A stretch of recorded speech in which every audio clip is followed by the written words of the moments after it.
Pak Anies, izin bertanya Pak Anies. Ini kan Pak Anies sering sekali muncul untuk menyampaikan gagasan dalam setiap kampanye. Dan juga kita lihat hari ini survei Litbang Kompas menempatkan Pak Anies dan Caimin di posisi kedua. Apakah ini hasil kerja keras dari adu gagasan ini mulai apa Pak? Ada dampak optimal gitu Pak artinya? 6 bulan lalu saya ditanya kenapa nomor 3. 4 bulan lalu saya ditanya kenapa nomor 3. 3 bulan lalu juga ditanya kenapa nomor 3. 2 bulan lalu ditanya kenapa nomor 3. Dan saya selalu sampaikan kepada semuanya bahwa dalam perjalanan ini masih panjang. Kami sudah berpengalaman amat lama berada selalu disebut nomor 3. Tapi kami yakin bahwa makin hari bahwa pemilih di Indonesia makin mencari informasi, makin memperhatikan, makin membandingkan. Nah, gagasan yang kami bawa adalah gagasan perubahan. Kita ingin negeri kita ini memiliki kepastian hukum untuk semua. Perubahan. Jangan sampai negeri ini menjadi negara kekuasaan, di mana hukum diatur oleh penguasa. Tapi kita ingin menjadi negara hukum, di mana penguasa diatur oleh hukum. Dan itu adalah gagasan perubahan. Jadi kami yakin makin hari, makin banyak warga yang menyadari bahwa memang kita sekarang membutuhkan perubahan. Dan bila membutuhkan perubahan, maka satu-satunya yang nomor 1 yang menawarkan perubahan. Jadi inilah yang kemudian kami bawa. Jangan diedit ya bagian tadi. Kita udah mulai debat di debat pertama. Persiapan dari nomor 1 bagaimana Pak? Terus mungkin bisa dikasih tahu rundown untuk besok Pak. Ada di rumah kah atau dari mana? Ada nobar-nobar sendiri nggak sih Pak dari tim ses? Belum ada rencana khusus ya terkait dengan berangkat dan lain-lain. Nanti diumumkan pasti. Tapi tentu saja belajar, membaca apa hal-hal yang hari ini dianggap penting terkait dengan persoalan hukum, HAM, terkait dengan demokrasi, tentu harus baca-baca. Itu yang kami kerjakan sekarang. Mas Anies, Pak, Bapak mau bubarin BUMN apa gimana? Pak, maksudnya ada beberapa BUMN yang pengen dibubarin apa gimana dari yang tadi diumumkan? Enggak, jadi maksudnya kalau BUMN itu tidak mematikan swasta itu gimana? Aksinya apa seperti apa? Jadi fungsi dari badan usaha milik negara adalah menjalankan tugas negara. Tugas negara adalah melakukan pembangunan. Itu tugas negara. Lalu dijalankan lewat 2 tangan. Satu namanya birokrasi, satu namanya korporasi. Tapi tujuan utamanya adalah melakukan pembangunan.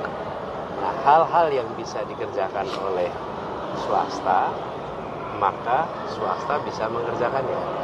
Hal-hal yang swasta tidak bisa mengerjakan, misalnya secara finansial tidak visible, secara ekonomis tidak visible, tapi itu harus dilakukan, maka dikerjakan lewat badan usaha milik negara. Saya beri contoh, ini contoh sederhana. Di Jakarta kita membangun transportasi umum. Kita bisa melakukannya dengan 2 pendekatan. Dengan birokrasi, maka Dinas Perhubungan membangun armada bis, Dinas Perhubungan, atau pakai mekanisme korporasi, maka buat sebuah PT milik Pemprov DKI yang menyediakan fasilitas transportasi umum. Apa yang kita kerjakan? Kita membangunnya menggunakan Transjakarta, itu badan usaha milik negara. Dia menjalankan fungsi pembangunan, memberikan jasa transportasi umum yang terintegrasi. Lalu birokrasinya menyusun regulasi, pelakunya korporasi.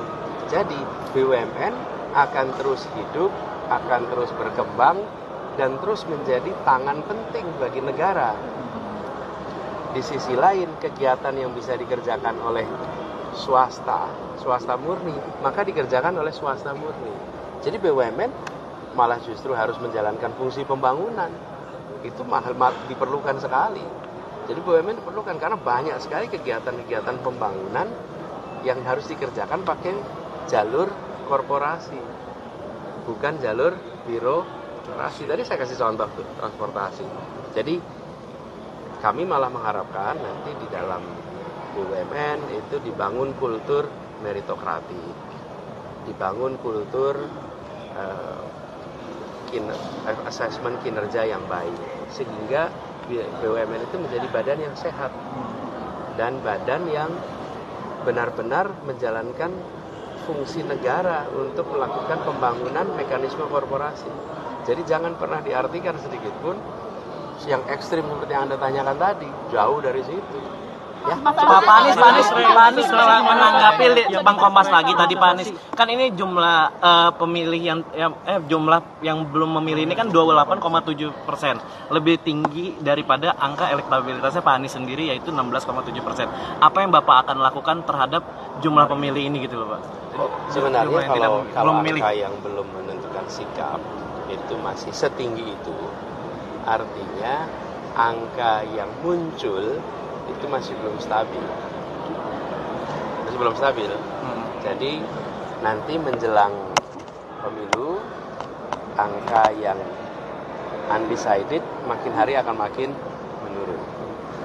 Tapi lonjakan angka yang belum memilih itu menggambarkan ada yang kehilangan suara banyak. Pasti. Dan itu juga artinya ada yang mulai memikirkan kemana ya saya harus memilih. Jadi suaranya belum stabil. Dan itu artinya hasil surveinya juga tidak bisa dijadikan patokan.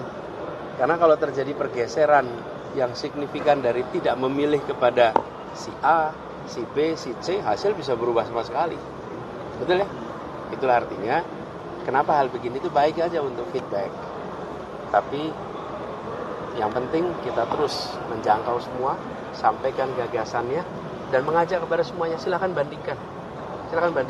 Lalu dari perbandingan itu, pikirkan mana yang kira-kira paling tepat untuk Indonesia ke depan. Pak Anies juga mengenai itu sosialisasi Pak. Kan debat pertama namanya tentang hak asasi manusia, seiring dengan waktu belakangan ini kan pengungsi Rohingya makin mendatang ke Indonesia. Kalau Bapak jadi presiden gimana Pak? Trap. Pak Anies itu Pak. Pak Anies itu Pak.